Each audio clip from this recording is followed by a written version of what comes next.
Okay, let's see what's going on in Emerald as we head towards the end of the split. Just some footage and some coaching to help those of you on the cusp of Diamond actually reach Diamond. We are against a Zac called Blobmaster. We have a ADC duo on the bottom lane. It's going to be interesting. Talon against Ziggs. Guess who's going to be roaming? And a Rengar versus Garen. So we're starting off with the Wolves here. Obviously, we don't mind doing this. Blobmaster is a great name for the Zac, although that meant something when, you know, usernames are unique. Here, if you're going to do this, just do the Grump, man. Just do the Grump, because you're going to go Grump, Wolves, this is a Wolf camp, Wolf, Grumps, Blue, and then you can look, can I gank this, you know, can I invade this if the guy goes down here early? Can I invade it anyway as he sequences up? Can I gank mid lane? And then obviously I can do stuff, fall back to Krugs, Red, Raptors, and then my Wolves have spawned at 355. This will spawn right afterwards. You can finish those respawn takes back to base, and now you've got all of the options in the world, but now there's going to be such a big respawn gap between your Wolves and your Grump. Don't really like it. Now, Zac obviously is pretty good at full clearing. So let's see what the Bel'veth is looking to do here to get into the face of the Zac. The Ziggs does have pressure. We're cutting up, obviously. No vision. Ward of the wall. Well, he missed it, unfortunately, but we know what's going to happen. The thing you have to think about when you're invading a Zac is as follows. When the guy arrives here, which he will do shortly, he's going to have his passive. Can I kill him through passive? Will the mid laner rotate? Is my mid laner able to rotate? What's the top lane situation? I don't like starting up the red because you know that they're about to arrive at this, and if you lose a smite, you can't kill him, what then? Let's see what actually happens here. Ziggs does kill the Talon, which is huge. We're starting this up. We have smite. Hello, Zac. He's just going to flash away worst case scenario. You obviously have nothing. Best case scenario, he just kills you or forces your flash out. And now he's on this thing with vision. Sucky. Who's going to get it? The Zac isn't able to, and the Bel'veth does, and we'll proc the passive there. This is too close for comfort. You know, if you want help implementing this information into your own game, I have a free jungle improvement resource as well as a dedicated program where we have jungle video courses, jungle coaching VOD libraries, weekly free video content seen nowhere else, as well as Q&As and patch note rundowns, as well as a private jungle Discord. And if there's one thing I'm good at, it's converting junglers to gold, to emerald, to diamond, to master plus. If you want to climb faster than anyone you know, jungle div every game you play, click the link below or head to virkayu.gg. Here's a Talon. There you go. There it is, and Garen's rotating as well. There you go. So as I'm about to say, like, this is too close for comfort, it's even closer. It's terrible. This is horrific. Now, the Talon comes out of base after dying. Double buffs. Garen rotates after being destroyed by the Rengar, gets himself a free kill. Because we're invading a Zac, who we didn't even beat, by the way. What if Ziggs just shoved out and went back to base? As he should have done.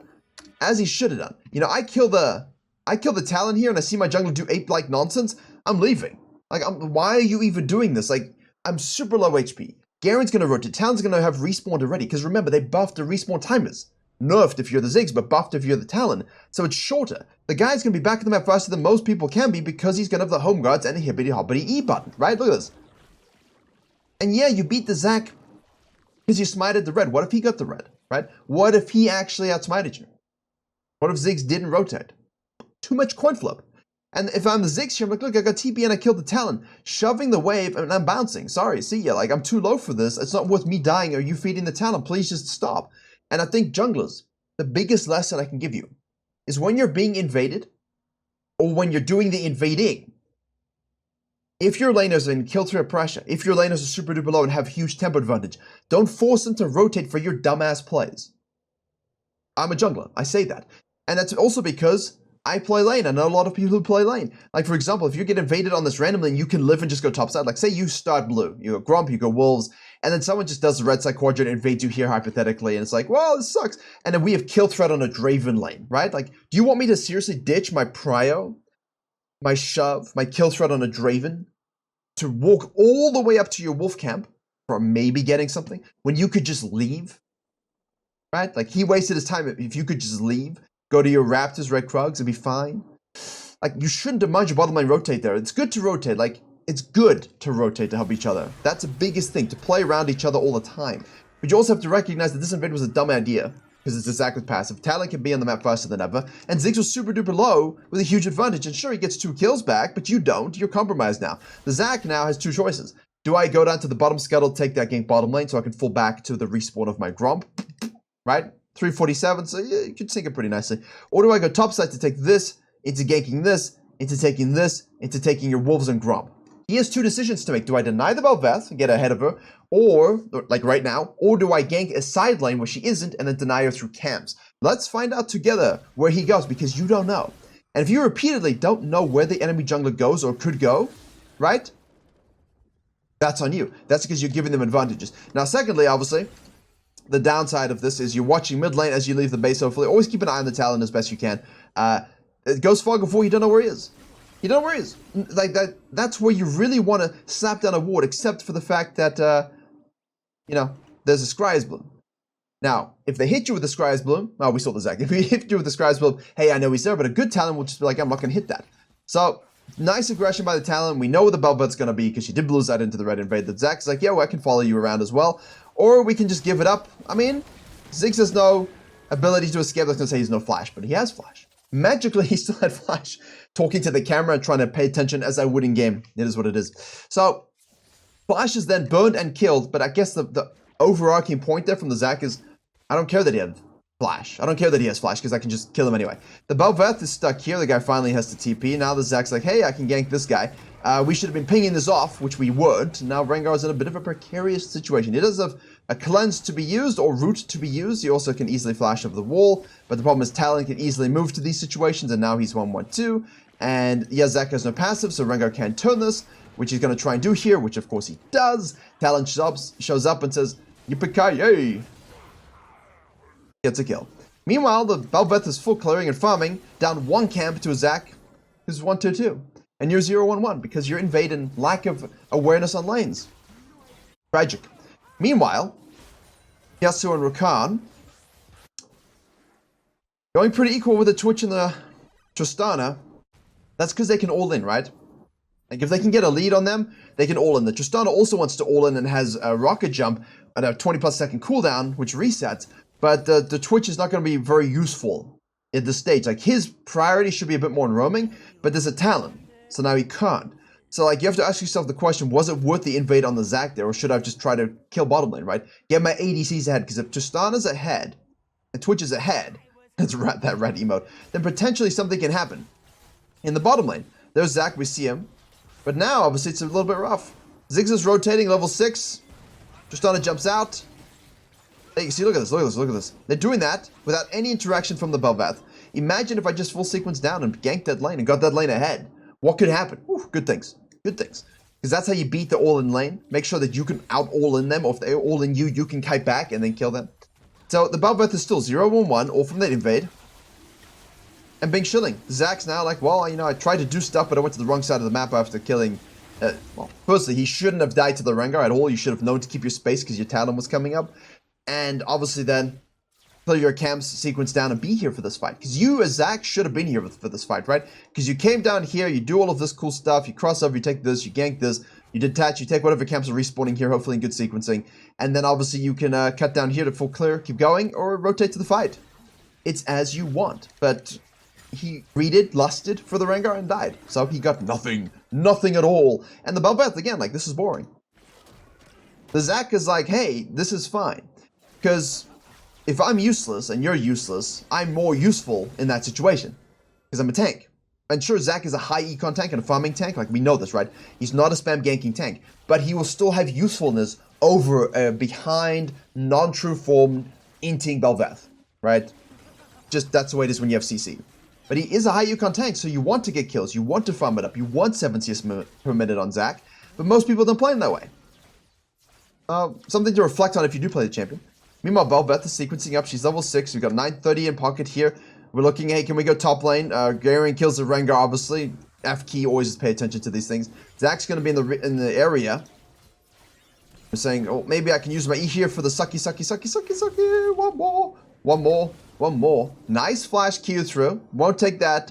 Big one. The Talon is moving up here. The Zac, just like in the coaching video and the gameplay video the other day, like, why do you just not rotate? There it is. I mean, like,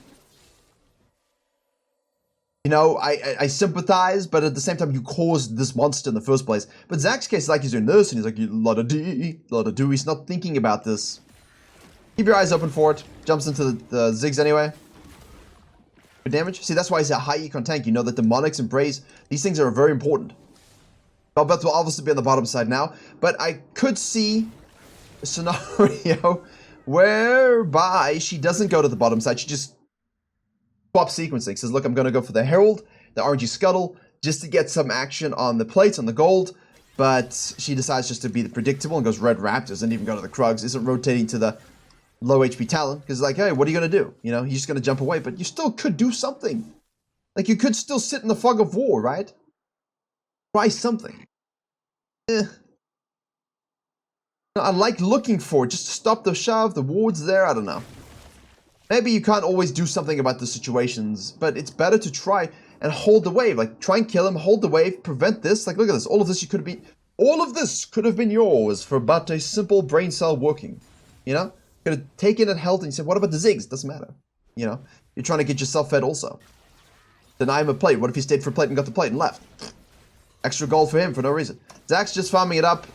We have rotating support. Obviously, this is shoved in now.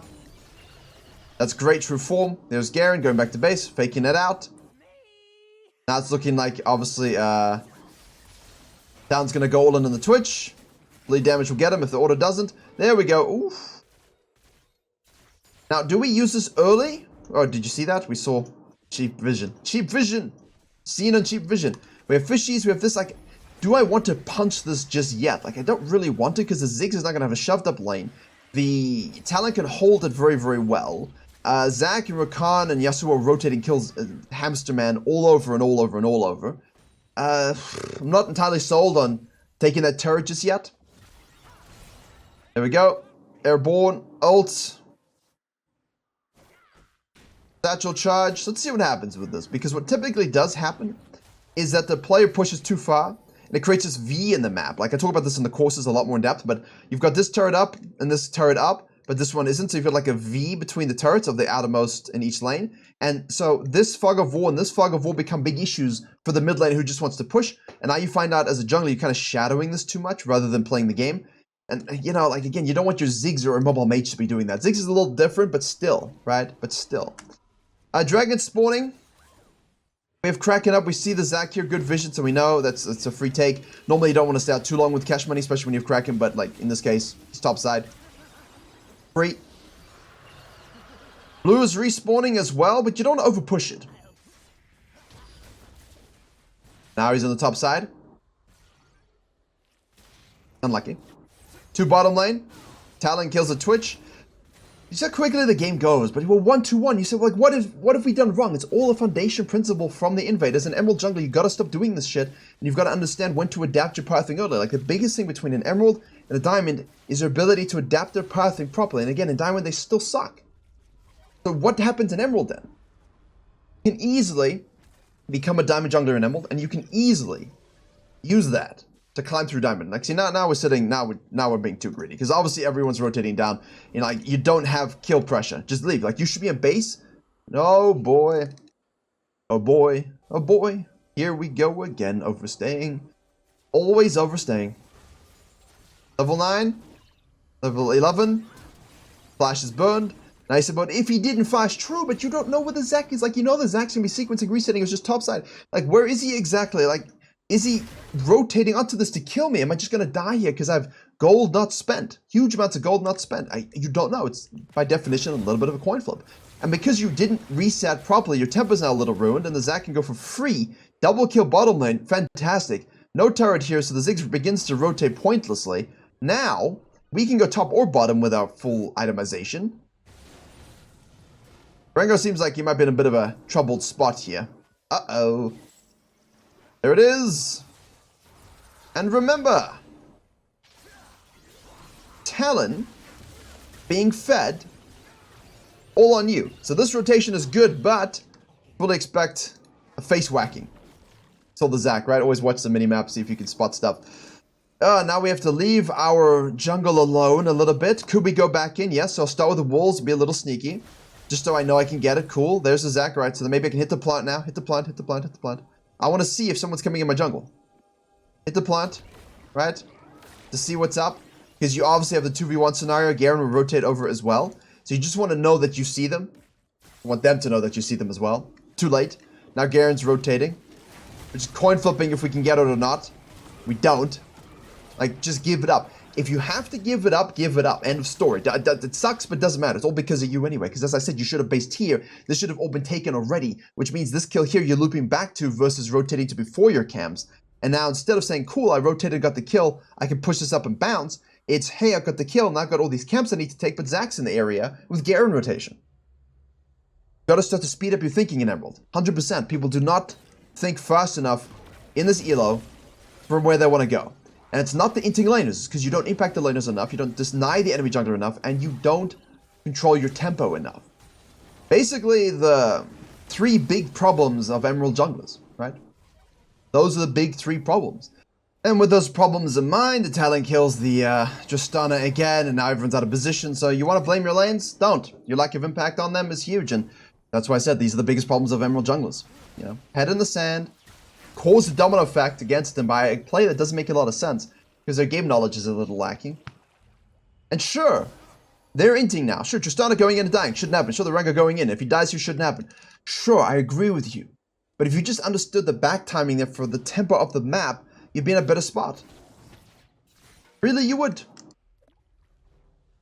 The level 12 Garen, Rengar's going to tank it up a little bit. Obviously, he's a gold drinker Garen, so of the Korean variety. But as you see, it doesn't. This is not a champion you dive with no wave. You're like, look at all of this. Like, don't let them lead you on. Like, you 2-3-1 because of your own game plan, your own plays. Tristana, there you go, double kill. Now imagine if we just did what we thought was a good idea. Look, let me start topside, pass downside, just to get to Tristana fed. Because that's fine. We can start Wolf solo anyway, because Rengar wants to use level 1 prior. Just don't give the Talon free food. Because the Talon, as I said, beginning, he's the worry for the invades. Look at this. You gotta fed Tristana. You got CC on the Rengar. You got CC on the Bel'veth. These are all things that we can use. Free objective thanks to the dragon. Well, not thanks to the dragon, thanks to the Rengar. It is a dragon though. Rakan shows up now. You see the Sunfire on the Zac. I still prefer the Demonics Embrace tech for most of these kinds of tanks. You know, Sunfire's still fine on Zac because you survive a lot, but I do like having a bit more damage. Ionian, Darksteel, Demonics, you know, Jack Show kind of things, Radiant Virtue kind of things. These are good. Sunfire I do like building bombies and holding, getting Sunfire later, but you don't really need to do that. Most of these champions to clear. Ziggs has done well, though. Considering the game, he's done very, very well. Rengar splits a little bit here, but now we died again. So we're 2-4-3. Should the Tristana be here dying to the Talon? No, it's obvious. But it's also, you know, an ADC that almost turns that around completely. That was through exhaust. Now, the turret being down, you see, look at this again, the turret being down. We took this one, which is great, but now we still got this weird stickman arm shape on the map. And we've got too much darkness. No wards from us, no wards from anybody else. W's a little bit wasted, we're forced to R out, which is fine. Like, the Rengar's doing tank guard things properly. Played a lot back in the day.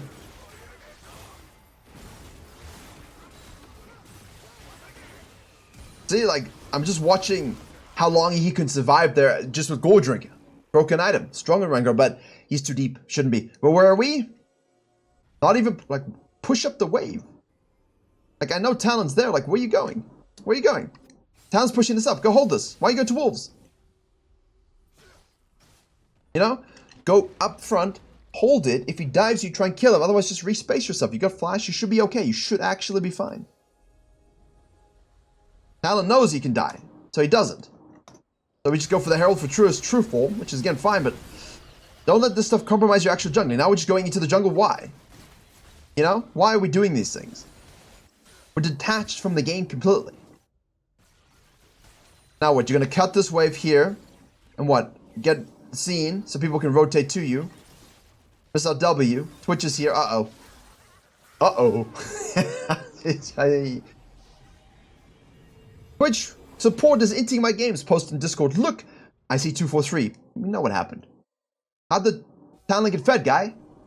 How'd he get fed in the first place? Always the thing with assassins is when did they get fed in the first place? And this Bel'veth's positioning has just been so off the whole time. And obviously Rengar is running it down now too. Everyone's running it down because they can see that this game is just in a really rough position. No one's presenting together a single front. No one is actually grouping up to make the comeback. And look, the Bel'veth can still do things. Like, she's still relatively strong, so I don't understand why you put yourself in a situation where you need to be down 4 levels versus a top laner. Oh, yeah.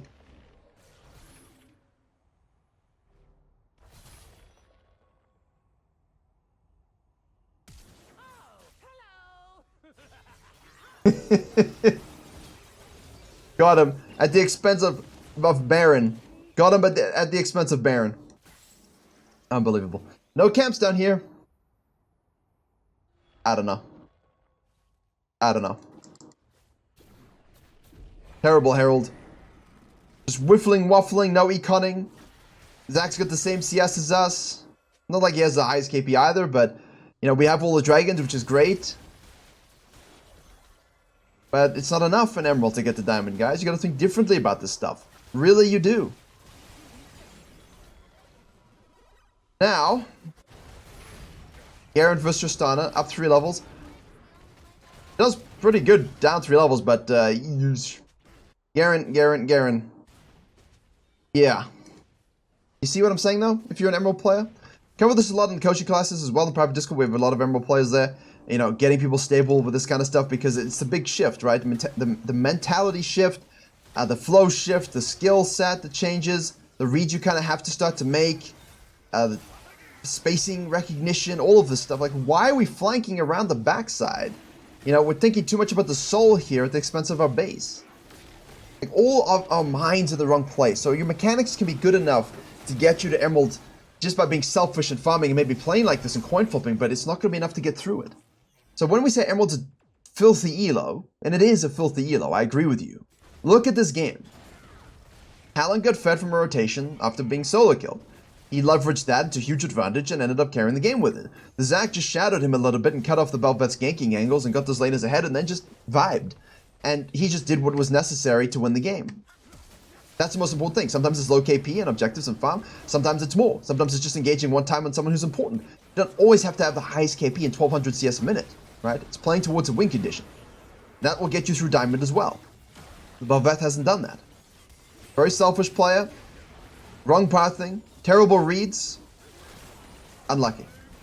So, with that in mind, go ahead and look at the main channel video, Carry All Losing Lanes, with the Echo, but Echo, as you know, can be Bel'veth-like.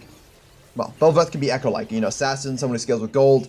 KDA doesn't matter, but you get your experience, you get your cash money from holding off and letting them tilt into you, getting a few shutdowns, controlling your jungle, using umbrella jungling, the nice pathways. I explained it more in that video. It's on the main channel, can't miss it, big green text. And if you're the Bel'veth in this kind of situation often, firstly, fix your early game, fix these 3 problems, these big problems I've mentioned, but go watch the Carry All Losing Lanes. So if you do lose lanes while doing that, right, like you try to do everything I just said and you get fed and you're strong, but every lane ends anyway, how do we then carry that game? That's what that video is about, right? That 1v9, how do I carry when all lanes are losing legitimately?